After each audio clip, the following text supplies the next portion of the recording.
رات کے 3 بج رہے تھے، شہر کی روشنیاں مدھم ہو چکی تھیں، مگر ایک گھر میں ابھی تک چراغ جل رہا تھا۔ وہ 65 سالہ بوڑھا شخص ہاتھ میں پرانی سی فائل لیے، آنکھوں میں آنسو لیے، اپنے ماضی کو پڑھ رہا تھا۔ کبھی وہ ایک کامیاب تاجر تھا، کروڑوں کی کمائی، مہنگی گاڑیاں، دنیا کی ہر آسائش، لیکن آج اس کے پاس دوا کے پیسے بھی نہیں۔ اس کے بیٹے نے کہا، ابو، آپ نے ساری دولت فالتو چیزوں پر اڑا دی، قیمتی گھڑیاں، شاہانہ پارٹیاں، مہنگے کپڑے، فضول دوست، ہمیں کبھی بچت کرنا نہیں سکھایا۔ بوڑھے کی آنکھوں سے آنسو ٹپکنے لگے۔ اگر وقت واپس آ جائے، میں ایک ایک پیسہ سنبھال کر رکھتا۔ یہ وہی شخص تھا جو کبھی کہا کرتا تھا، پیسہ خرچ کرنے کے لیے ہی ہوتا ہے، اور آج وہ ایک چھوٹے سے کمرے میں بیٹھا صدقے کا کھانا کھا رہا تھا۔ بسم اللہ الرحمن الرحیم۔ السلام علیکم دوستو۔ فضول خرچی صرف پیسوں کا ضیاع نہیں، بلکہ زندگی کا برباد ہونا بھی ہے۔ یہ ویڈیو دیکھنے کے بعد آپ کا دل گواہی دے گا کہ فضول خرچی صرف ایک بری عادت نہیں، بلکہ ایک خاموش دشمن ہے جو ہمیں کھوکھلا کر دیتا ہے۔ آج ہم ایک ایسی بیماری کے بارے میں بات کرنے جا رہے ہیں جو نہ صرف آپ کی جیب کو کھا جاتی ہے، بلکہ آپ کے دل کا سکون بھی چھین لیتی ہے۔ یہ بیماری ہے فضول خرچی۔ آج کے دور میں شان و شوکت کا دکھاوا، مہنگی چیزیں لینا، شادیوں میں لاکھوں کروڑوں کا خرچ، مہنگے موبائل، ڈیزائنر کپڑے، کیا یہ ضرورت ہے یا شیطان کا دھوکہ؟ آج ہم دیکھیں گے کہ اسلام فضول خرچی کے بارے میں کیا کہتا ہے، اور یہ کیوں آپ کو قرض، ڈپریشن اور عذاب کی طرف لے جاتا ہے۔ دوستو، فضول خرچی کیا ہے، دکھاوا اور اسراف کی حقیقت کیا ہے، ہم جانیں گے قرآن کی روشنی میں۔ قرآن کا کیا حکم ہے؟ سورۃ البقرہ آیت نمبر 195۔ ترجمہ: اور اللہ کے راستے میں خرچ کرو اور اپنے ہاتھوں سے خود کو ہلاکت میں نہ ڈالو۔ ایسی چیزوں پر مال خرچ کرنا جو نہ ضرورت ہیں نہ فائدہ مند، فضول خرچی کہلاتے ہیں۔ آج کا دکھاوا کلچر، سوشل میڈیا کا اثر، لوگ مہنگی شادیوں، فضول پارٹیوں، برانڈڈ چیزوں میں پیسہ برباد کرتے ہیں۔ ایک حدیث مبارکہ ہے، رسول اللہ صلی اللہ علیہ وآلہ وسلم نے فرمایا، کھانے، پینے اور پہننے میں حد سے نہ بڑھو، بے شک اللہ اسراف کرنے والوں کو پسند نہیں کرتا۔ ترمذی۔ قرآن پاک میں ارشاد ہوتا ہے، سورۃ بنی اسرائیل آیت 26-23، اور اپنا مال فضول خرچ نہ کرو، بے شک فضول خرچ کرنے والے شیطان کے بھائی ہیں۔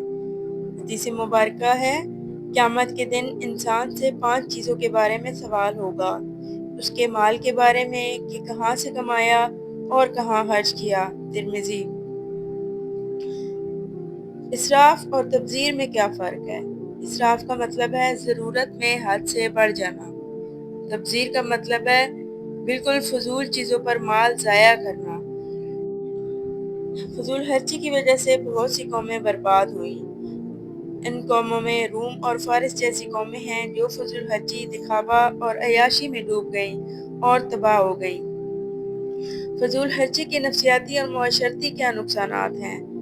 قرض میں ڈوب جانا، ڈپریشن، ذہنی پریشانی، بے سکونی، گھریلو جھگڑے، طلاق اور رشتوں کا ٹوٹ جانا، بچوں کی تربیت پر برا اثر، معاشرے میں حسد، نفرت اور مقابلے بازی۔ پیارے دوستو، سوشل میڈیا کا کیا اثر ہے؟ فضول خرچی کے بارے میں سوشل میڈیا کا کیا کردار ہے؟ یہ شیطان کا جال ہے۔ انسٹاگرام دکھاوا، ٹک ٹاک دکھاوا، فیس بک پر دکھاوے کا کلچر، انفلوئنسرز کا جھوٹا لائف سٹائل، اشتہارات کا اثر جس میں یہ بتایا جاتا ہے کہ اگر یہ چیز نہیں لی تو تم کچھ بھی نہیں ہو۔ نفس کا دھوکہ، شیطان کے وسوسے، لوگ کیا کہیں گے، تم بھی کسی سے کم نہیں، یہ ساری چیزیں ہیں جو انسان کو فضول خرچی کرنے پر آمادہ کرتی ہیں۔ اس کے علاوہ فیملی بلاگنگ، جس میں اپنے گھر کی ساری چیزیں دکھائی جاتی ہیں، یہ چیز، وہ چیز، ایسے کپڑے، ایسا کھانا، ایسا پینا، اس سے غریب لوگوں پر کیا اثر ہوتا ہے، وہ بھی یہی سوچتے ہیں کہ ہمارے پاس بھی یہ ہونا چاہیے، جس کی وجہ سے وہ فضول خرچی پر آمادہ ہو جاتے ہیں اور کسی بھی طرح قرض لے کے کچھ بھی کر کے وہ چیزیں خریدنے پر تیار ہو جاتے ہیں۔ اس بارے میں اسلام کا کیا جواب ہے؟ اللہ تمہارے جسم، تمہاری شکل اور تمہارے مال کو نہیں دیکھتا، بلکہ تمہارے دل اور تمہارے اعمال کو دیکھتا ہے۔ مسلم شریف۔ پیارے دوستو، اب فضول خرچی کا کیا حل ہے؟ اسلام کی کیا رہنمائی ہے اس بارے میں؟ صدقہ اور زکوٰۃ کی برکت۔ اللہ کے راستے میں دینے سے مال کم نہیں ہوتا بلکہ بڑھتا ہے۔ سادہ زندگی۔ نبی کریم صلی اللہ علیہ وآلہ وصحبہ وسلم کی سادہ زندگی، نہ دکھاوا نہ اسراف۔ اس کے علاوہ عملی حل کیا ہے؟ بجٹ بنائیں، ضرورت اور خواہش کا فرق سمجھیں، شادیاں اور تقریبات سادہ بنائیں، سوشل میڈیا کے دھوکے سے بچیں اور دعا کریں، اے اللہ مجھے مال کے فتنے سے بچا۔ فضول خرچی کا انجام اور آخرت میں حساب کیا ہے؟ قیامت کے دن ہر پیسے کا حساب ہوگا۔ فضول خرچ کرنے والے شیطان کے دوست ہیں، نہ یہ مال قبر میں کام آئے گا نہ آخرت میں۔ قرآن کا حکم ہے، آج کا دن وہ ہے جب نہ مال کام آئے گا نہ اولاد، سوائے اس کے جو صاف دل کے ساتھ اللہ کے پاس آئے۔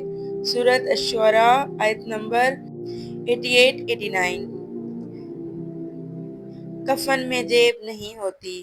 یہ ایک بہت گہرا جملہ ہے، اس پر غور کریں تو آپ کو احساس ہوگا کہ یہ کس بارے میں ہے اور ہم کیا کر رہے ہیں۔ تو پیارے دوستو، آج ہی اپنے گھر کا جائزہ لیں، اپنے خرچوں پر نظر ڈالیں، یہ مال اللہ کا دیا ہوا ہے یا شیطان کا دھوکہ؟ کیا ہم اپنی اولاد کو دکھاوا سکھانا چاہتے ہیں یا سادہ قناعت اور اللہ کا خوف؟ فیصلہ آپ کے ہاتھ میں ہے۔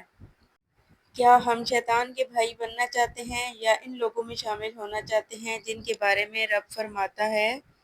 ترجمہ: جو دوسروں کو اپنے اوپر ترجیح دیتے ہیں۔ سورۃ الحشر آیت نمبر 9۔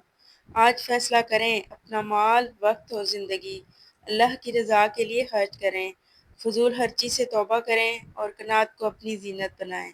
اللہ آپ کا حامی و ناصر ہو۔ السلام علیکم ورحمۃ اللہ وبرکاتہ۔